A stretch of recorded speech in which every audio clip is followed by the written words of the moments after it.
Chapter 2, A Dinner for Two. Lisa stared at the boxes Chris had helped her carry to the small guest bedroom in her house. She had avoided looking at them most of the afternoon, but as the evening crept in, she found herself at the door of the room. The boxes were stacked on top of each other, in no specific order.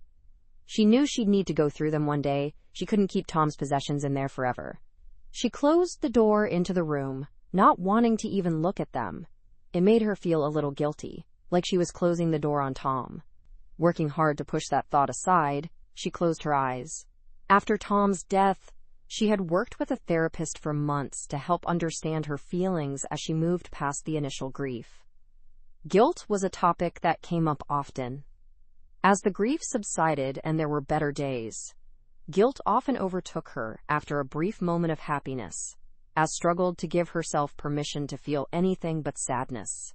Her therapist had told her, over and over again, that guilt was natural, but a feeling that did nothing to help her. Tom was gone, and even if he was still with her, he would never want her to feel guilty for being happy. Having Chris show up had been a moment of joy for her, for reasons she quite couldn't articulate. She liked having someone else around, and there was something else too she quite couldn't put her finger on. But now, closing the door on Tom's things made her feel like she'd pushed him away to make room for this new thing, and the guilt ate away at her. Tears were forming in her eyes, for the third time in one day. Before the sadness could pull her down into the darkness, a knock on her front door pulled her out of her head. Sniffling, she wiped her eyes and walked to the door to find a sheepish Chris standing behind it. "Sorry to disturb you, ma'am," he began, "but it seems I forgot to buy salt when I went shopping, and I'm pretty sure my cooking won't taste like anything if I don't have any. Could I borrow some salt?"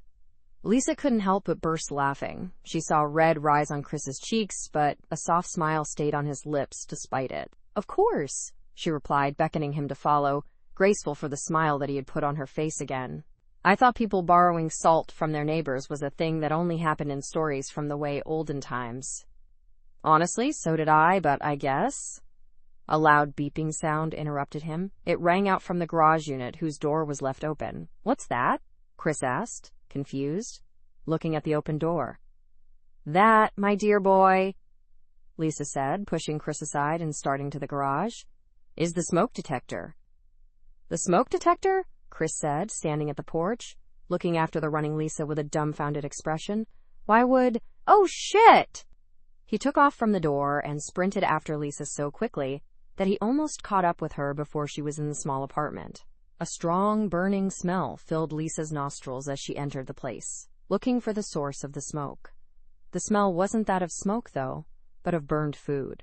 Her eyes quickly found a smoking frying pan that sat on the stovetop.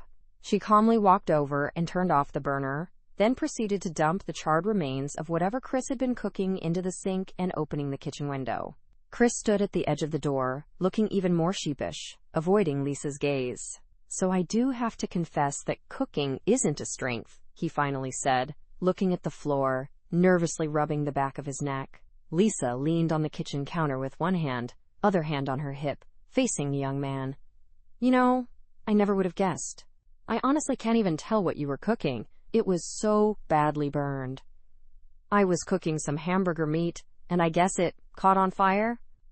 Lisa looked around the kitchen. "Now I'm honestly curious, what were you going to it with?" "What do you mean?" "Or were you going to eat that burger meat just like that, with no sides or anything? I can't see any pots or pans for potatoes, pasta, or anything like that." Comprehension dawned on Chris's face that was getting redder by the second. "Oh yeah, that could have been a good idea. Like I said, this isn't my strong suit." Lisa covered her face with her hands. "I think that's the understatement of the year," she said, breaking her serious expression and letting out the laughter that built up inside her. Again, Chris was making her laugh, despite the mishap that he had caused. "So, what else are you planning to burn tonight?" I really don't have anything else for dinner. Other stuff is for breakfast, like some bagels and orange juice. I think I could manage with that. I guess I'm not that hungry." "You're not going to survive with some bagels and orange juice, Chris." "Yeah, I guess not. I could make another run to the store and—" "Welcome to the backwaters. The grocery store closed at 6 p.m. today." Chris looked shocked. "What?" Lisa simply nodded, Lips pursed. She enjoyed watching the young man from Los Angeles come to terms of life in a small town. Well then, he stammered. You know, I don't know what I'm having for dinner then. Good, because I know, Lisa replied, walking up to Chris, putting her hands on his shoulders. He was much taller than her. She hadn't realized how tall until she was standing right next to him. We are going to a great place here in town, my treat. God knows I should get out of the house for a meal every now and then. I couldn't, he tried. Oh, shut up and get ready, she laughed. We leave in 5 minutes. I'm starving. They drove to the restaurant.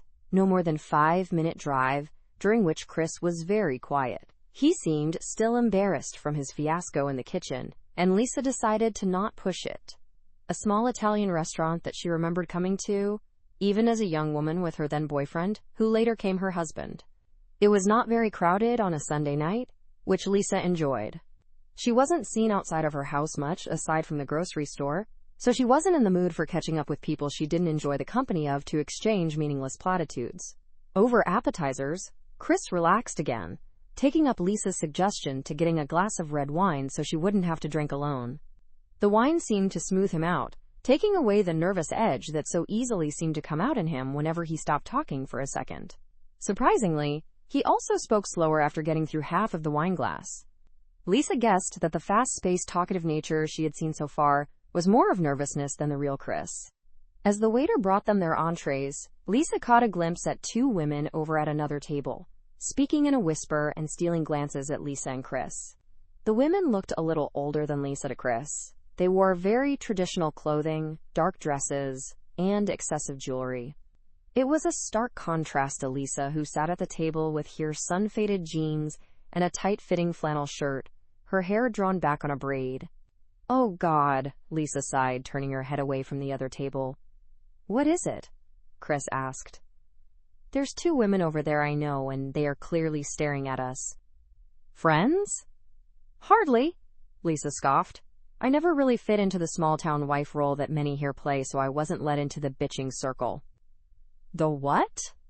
It's what my mom used to call these group of housewives. They'd get together in a knitting circle or a church group or something similar and would spend the time bitching to each other about their husbands, their lives, and how others outside of that circle were always doing everything wrong. Of course, if you meet them somewhere, they're all smiles and pretty words. Can't stand them. They still seem to be staring at us. Lisa groaned, then put on the best fake smile she could, and turned to the women and waved a hello, who got up and walked over to their table, like the hello would have been a signal for them to approach. Lisa greeted the women, still keeping on the smile the best she could. Grace, Jill, how good to see you. You too, one of the women replied. I was just telling Jill here how good it's to see you out of your house. It feels good to get out, Lisa replied. Chris sat silently as the women exchanged pleasantries, not knowing really what to do with himself. The woman who the other had referred to as Jill turned to face him and gave him a big smile, but there was no joy in her eyes. Who is your young companion here? She asked, voice as cold as ice. I'm Christopher, ma'am, Chris said, raising up from his chair and extending his hand to her. She shook it, making a quiet humming sound as she did. He's my new tenant in the garage unit, as of today, Lisa told the 2 women. I see, Grace said. Very gracious of you to take him to dinner right away. I'm new in town, Chris offered, to Lisa's relief. I really don't know anything about this town, and like Ms. Whitlock mentioned, I just moved in, so I don't quite have my kitchen set up. She was gracious enough to show me a good restaurant. Moving does leave you famished. Yes, it must, Grace said, her eyes taking in the young man in a way that made Chris feel very uncomfortable. I shall leave you 2 to your dinner then. Hope to see you back in church again, Lisa. Of course, Lisa chirped, still keeping her smile. I have indeed fallen off of attending. We'll have to make an effort to come. Hope to see you ladies there then. Grace let out a small sound that seemed to be somewhere between a hum and a grunt. It took all of Lisa's willpower to not grimace. The 2 women headed out the door and Lisa let out an audible exhale. Well, that was awkward, right? Chris asked, taking a long sip and finishing his wine. Very much so, Lisa replied, grabbing her wine glass and finishing it one in sip, then waving over to the waiter, signaling for another glass. I'm very much going to need another glass of wine. How about you? she asked. We drove here, remember? Chris asked coyly. Who's going to drive the car back if we have more wine? I'll leave it on the parking lot overnight. I've done it before. It's actually only a 15-minute walk back to my house from here, and it's a warm night. I could use the fresh air. Then I'll gladly join you for a second glass of wine. The waiter poured them a second glass, and Lisa raised her glass toward Chris. Here's to people who can go die in a fire. Chris's expression was shocked, and Lisa laughed. What, can't an old woman talk like that? Yes, of course. I was just a little shocked, and you're not that old. Lisa rubbed her forehead while looking down at the table. Well, I appreciate you saying that, but I am old. Look at the women I seem to congregate with. She waved her arm in the direction where the two women headed out the door just a minute ago. Those two don't radiate youthful energy. You didn't seem to care much for their company, though, Chris challenged her. So why lump yourself in with them? That's a good question. I shouldn't. Frankly, I'd rather shock them out of their holier-than-thou attitudes. I should have told them you're my boyfriend. Chris was drinking out of his wine glass and coughed at Lisa's words, a little bit of wine spilling out of his mouth and landing on the white tablecloth.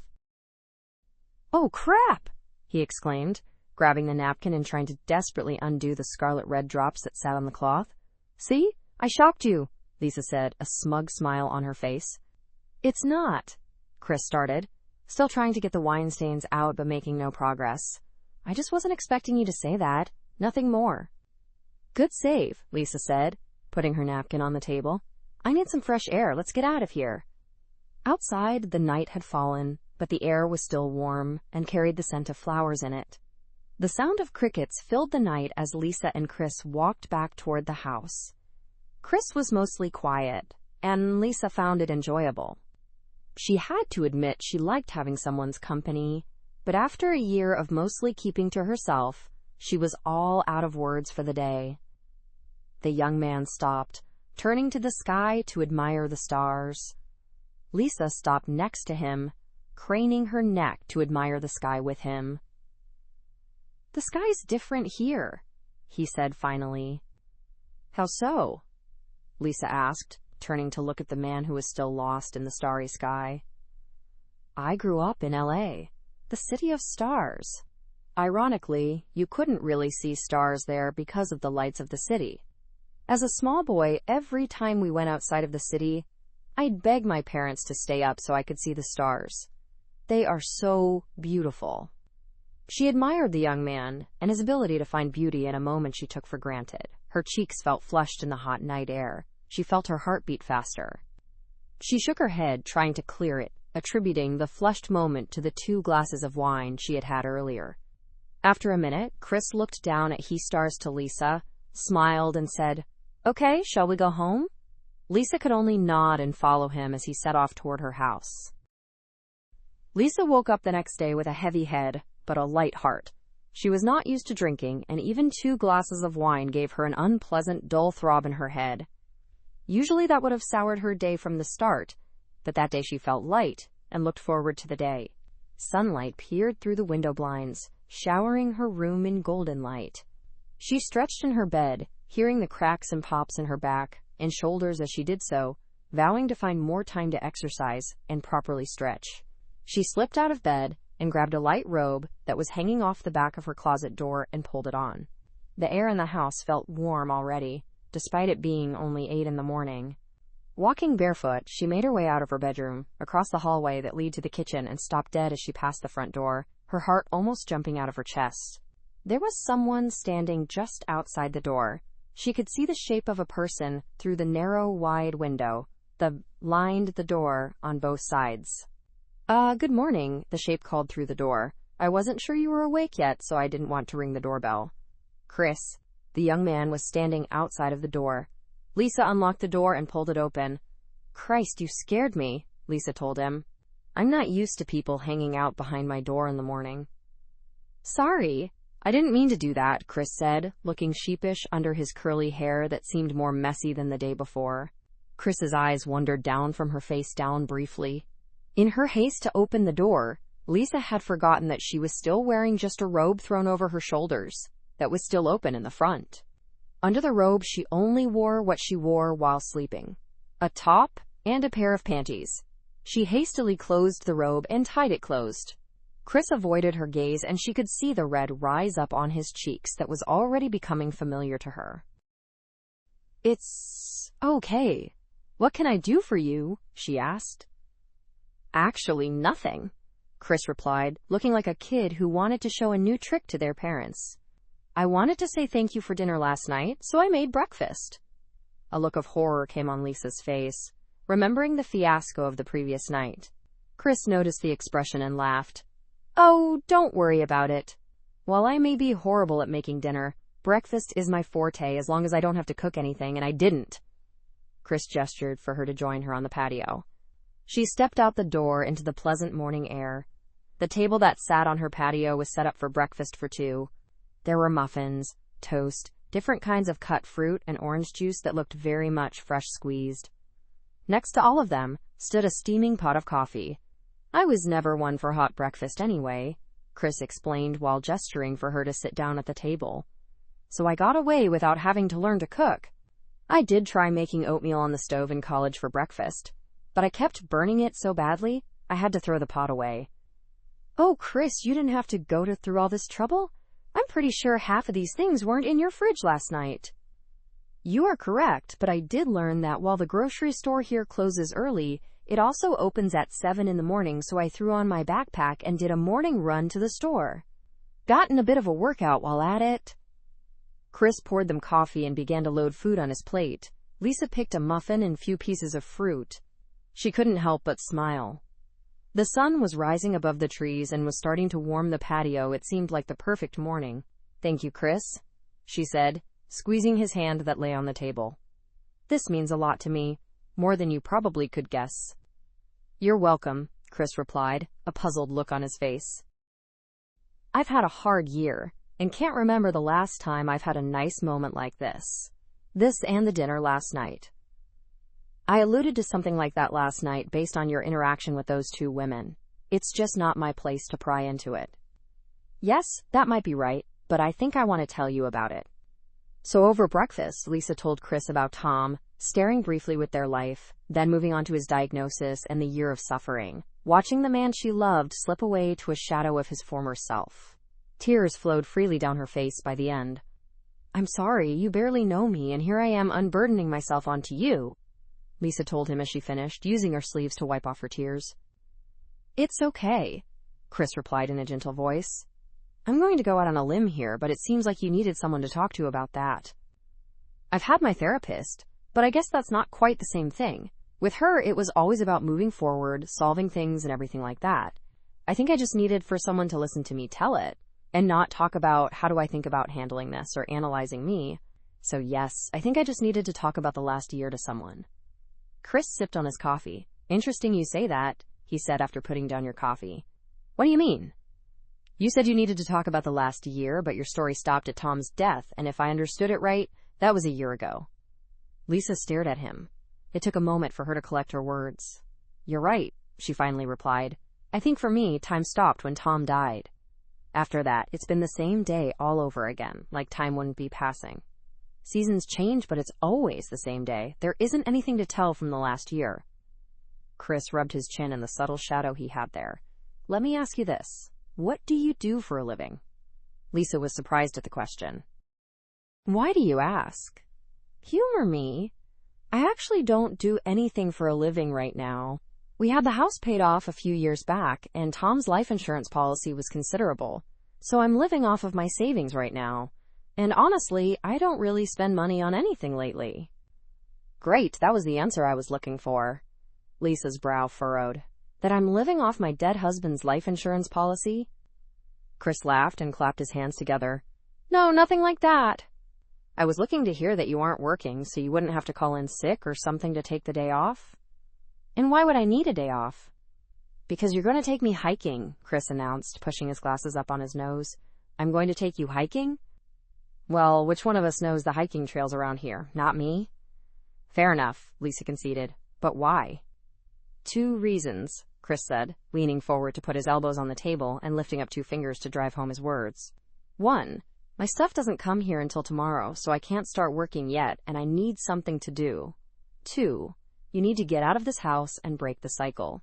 So hiking it is. Chris paused for a second, suddenly seeming very insecure. You like hiking, don't you? Lisa smiled at the enthusiasm and energy of the young man. Yes, I love hiking, and I know just the right place. Make sure to throw a swimsuit and a towel in your pack. Chris jumped up from his chair. Yes, ma'am, he almost shouted, heading towards the garage. Chris! Lisa yelled after him. He spun around on his heels, turning to look at her. What? Don't call me ma'am. It makes me feel old. On that topic, don't call me Ms. Whitlock either, okay? It's like I'm your teacher. Yes, ma'am, I promise, Chris said, then realized his error and tried to correct himself. I mean Lisa. Lisa smiled at him as he turned around again to run through the door leading to the apartment. Lisa sat at the table for a while, finishing her coffee. She felt good about the day, and the thought of going hiking with Chris felt exciting, in a way that she hadn't felt in a long time.